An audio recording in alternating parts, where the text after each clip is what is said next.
speaker. He's an exact and energetic speaker. He's a present VP Education. My fellow speaker is giving his project 10 from Competent Communicator Manual.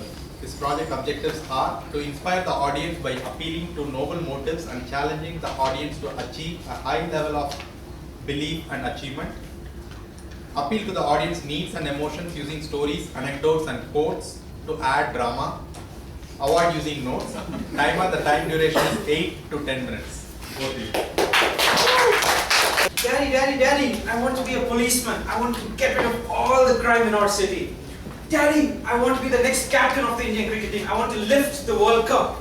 Daddy, I want to be the president. I want to bring India to #1. Daddy, I want to be an astronaut. I want to explore the moon. These are all dreams that many of us would have had as children. If not the same, something similar. If not a cricketer, a footballer, if not an astronaut, a pilot, we would have all had these dreams growing up, right? A tapestry of dreams that are not those that are within our grasp, within our reach, but the dreams that we yearned for as children were those that were seemingly impossible, those on mountaintops, those in the clouds. Those were the dreams that we yearned for. Now, why did we yearn for such dreams? Did we not see that they were impossible? Did we not see the obstacles and the barriers in the way? No, as children, these obstacles, these seemingly obvious obstacles and barriers faded into the background. The only thing visible was that dream on top of the mountain, seemingly very, very possible.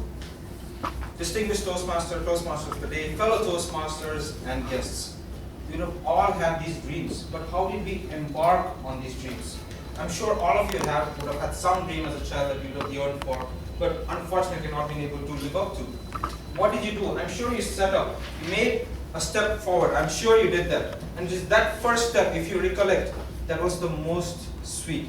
That was the most enlightening, educating. It would have been the most exciting because you would have made so much progress from zero to something towards that dream. You were there. You had made that step. What happened? People give it a lot of names. People call it beginner's luck, the first time you do something and you are successful. People call it, there's something called the 20-hour rule where the first 20 hours you spend in any activity is the most enlightening. It's the one that you make the most progress towards that goal. And it's something that we all do. But do we really become experts? Do we really achieve our dream by just making the first step?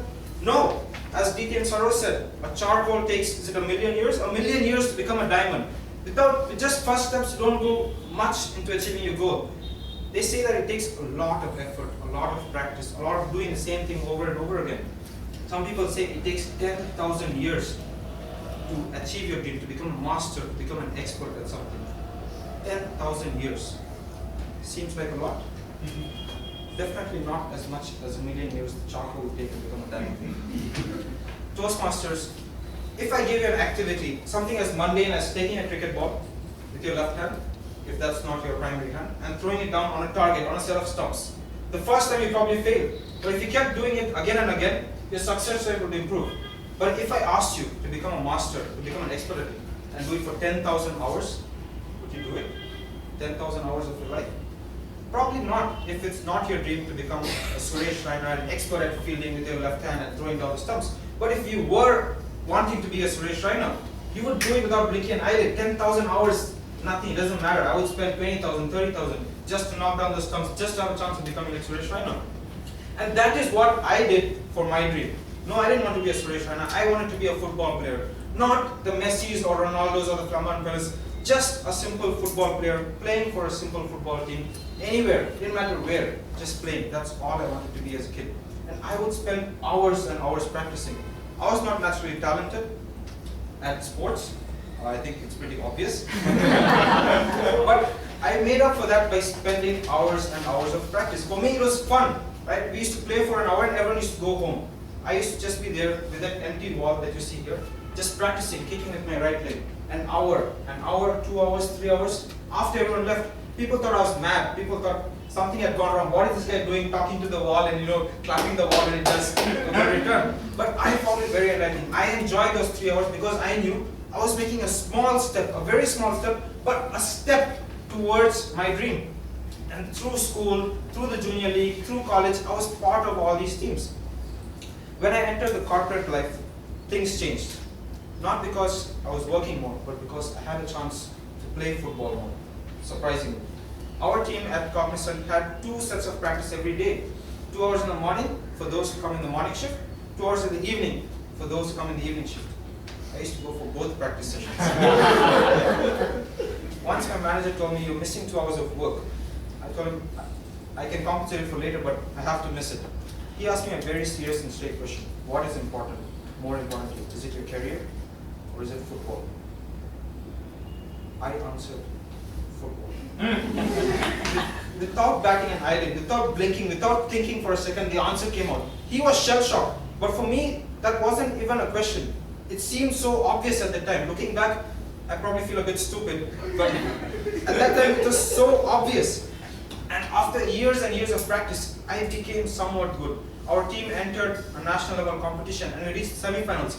I was there, the culmination of years and years, 10,000 hours and more of effort, almost there to win that national level competition. It seemed so worth it. Then, in the semi-finals, as we're leading 3-1, for a second, I started dreaming about the goal. For a second, I made that rookie mistake of dreaming. Lost my attention. And in that span, the opposition team attacked down the flanks. Our goalkeeper came rushing out. The opposition attacker comes rushing out. I could see it in slow motion. I came diving in desperately. All 3 of us converging. The next thing I remember is, wake up. Wake up, Sarathy. No, I wasn't dreaming. I was lying on the field. 3 of us had collided. I was at the bottom. Apparently, I was lying there for the last 20 minutes. They asked me if I could see this. I said, yeah, it's 2. Then they asked me to get up. I tried, but I couldn't. They asked me to raise my right hand, I did it. They asked me to raise my left hand. It didn't move. It didn't move. I was scared. I knew something was very wrong. As I was carried off the stretcher, off the field, I could see the dream disappearing. The doctor later diagnosed as the upper part of my hand having been cracked completely into 2. I had to have a metal plate from the shoulder till the elbow. And I was told I couldn't walk, let alone run for the next 3 months. Such was the impact of that injury. I felt devastated. After those 3 months, I tried going back to the football field, but I felt it's gone. You know, I've spent this much time, again I have to start from the beginning. I'm sure all of you will have similar situations where you've spent so much effort towards your goal. Maybe not be football, maybe something else, maybe your personal life, love life, your career. You've spent so much effort and you're just there. And then, bam, you're told stop, you can't do it, try again, game over. How did you react in this situation? I gave up. Today I'm standing here when I could have been on a football field somewhere else. And I have a scar that reminds me every day that I could have been on a football field. I don't know how many of you would have reacted, but I heard a story recently that inspired me. It was the Beatles. The Beatles are the single biggest music sensation of the last century, the single biggest. And when they started out, they were rejected day in and day out. They were told they had no hope. They were a bunch of kids. They couldn't sing. They had no talent in music. But they didn't give up. They had so many scars like I did. But for them, these scars were just an indication that they hadn't been fully defeated, fully knocked down, that they were still there. And with time, they played in front of small crowds, people of 5, 10 groups, audience. They used to laugh at them. But for them, they were living their dream. They were singing in front of an audience. And slowly, after several rejections, after several scars, they got their big chance. And now, we remember them as the biggest music sensation. Why? Because they didn't quit.